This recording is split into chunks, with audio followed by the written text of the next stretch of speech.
Boo! Hello everyone, welcome to another video. Today I'm going to be telling you all about my Halloween TBR.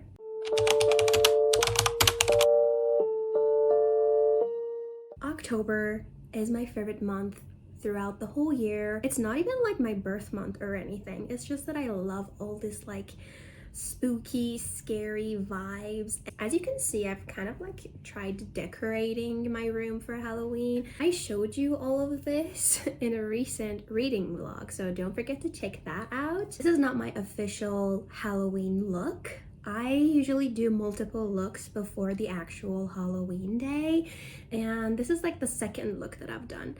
I also did like a little pumpkin look, which I will put a little picture right here.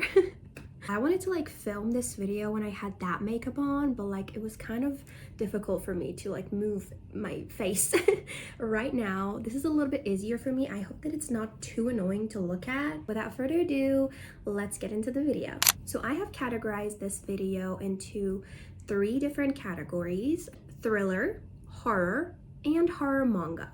So let's start with the first category, thriller.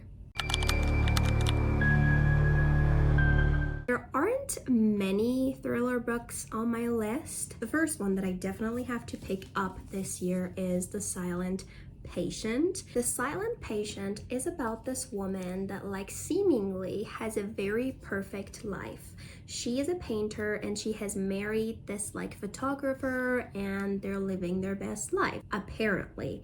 Until one day her husband comes home, she shoots him 5 times in the head, and then she never speaks again. She goes completely silent. This book has been on my list for a very long time, and this year is definitely going to be the year where I read it. Very excited about it. The next thriller mystery book that I would like to read during October is called Daisy Darker. This book is very well known and I'm pretty sure that you guys have heard about it.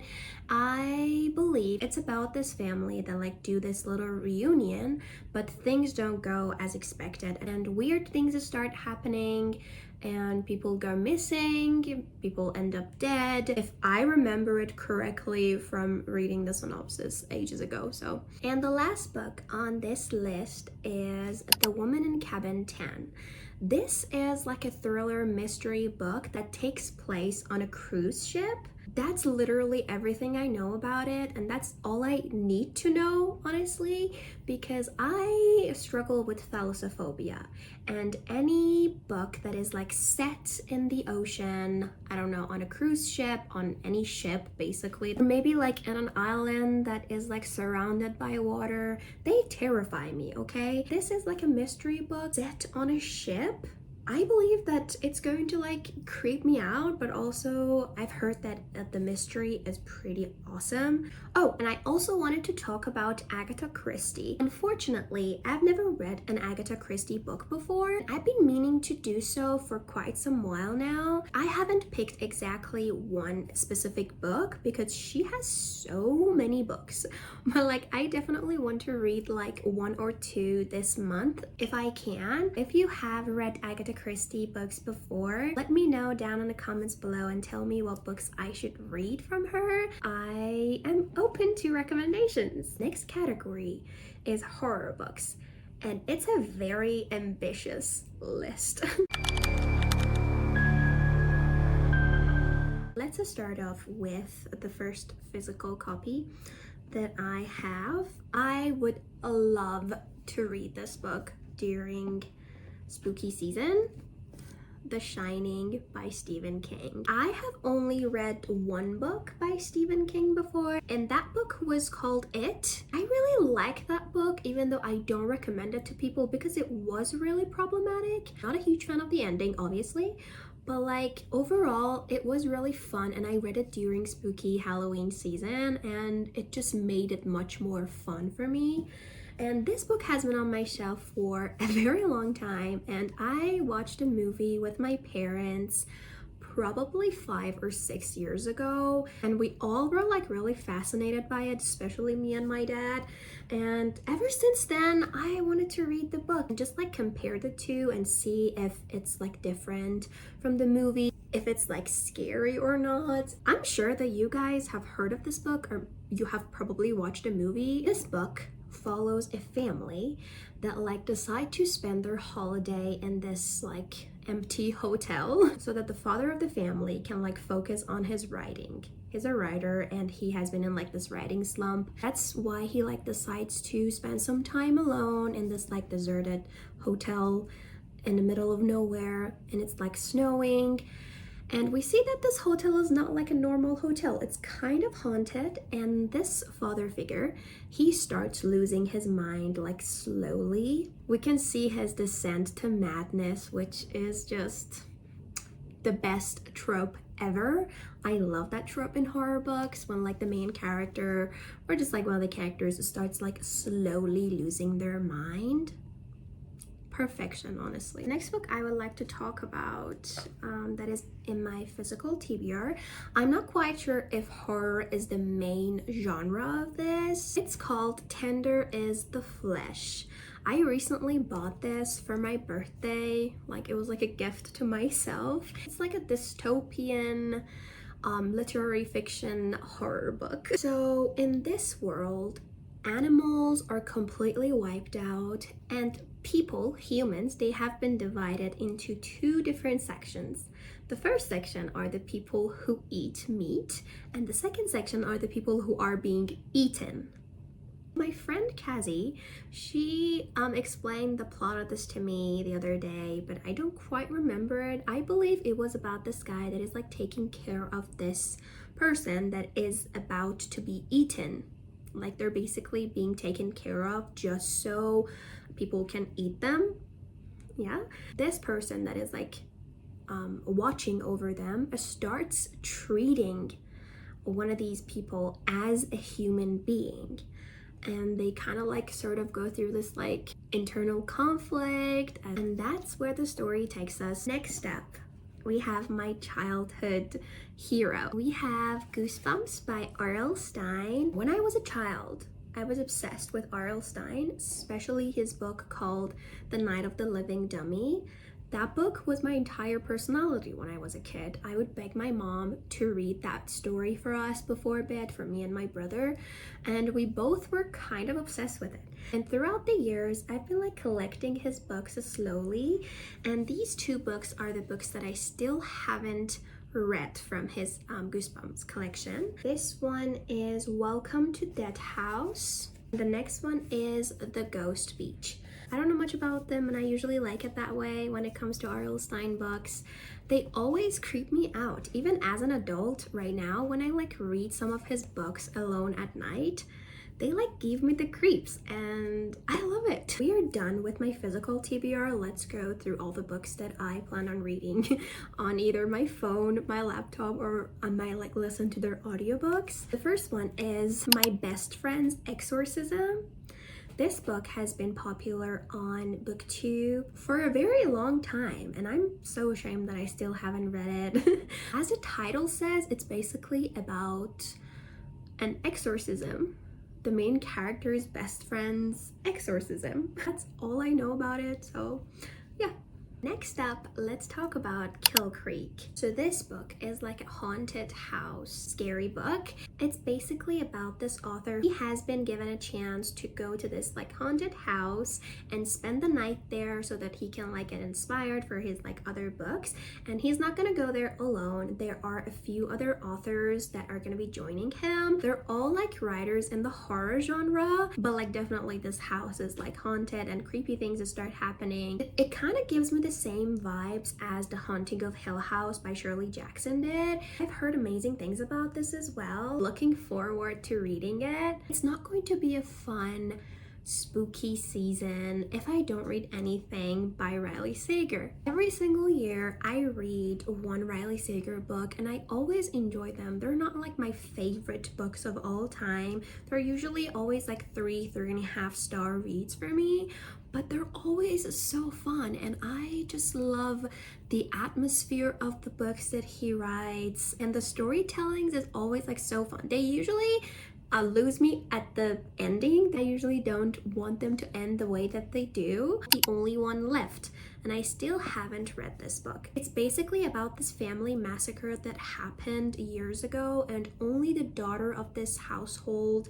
lived, and everybody suspected that she did all those things, but like she never talked about that night. Now she's old and she is finally speaking up about it. She says that she hasn't done anything, but she is going to tell the story of what exactly happened that night. Everything is not as it seems, and there are so many things that we don't know. Sounds very promising, very interesting, perfect for spooky season. Next book is called The Amityville Horror.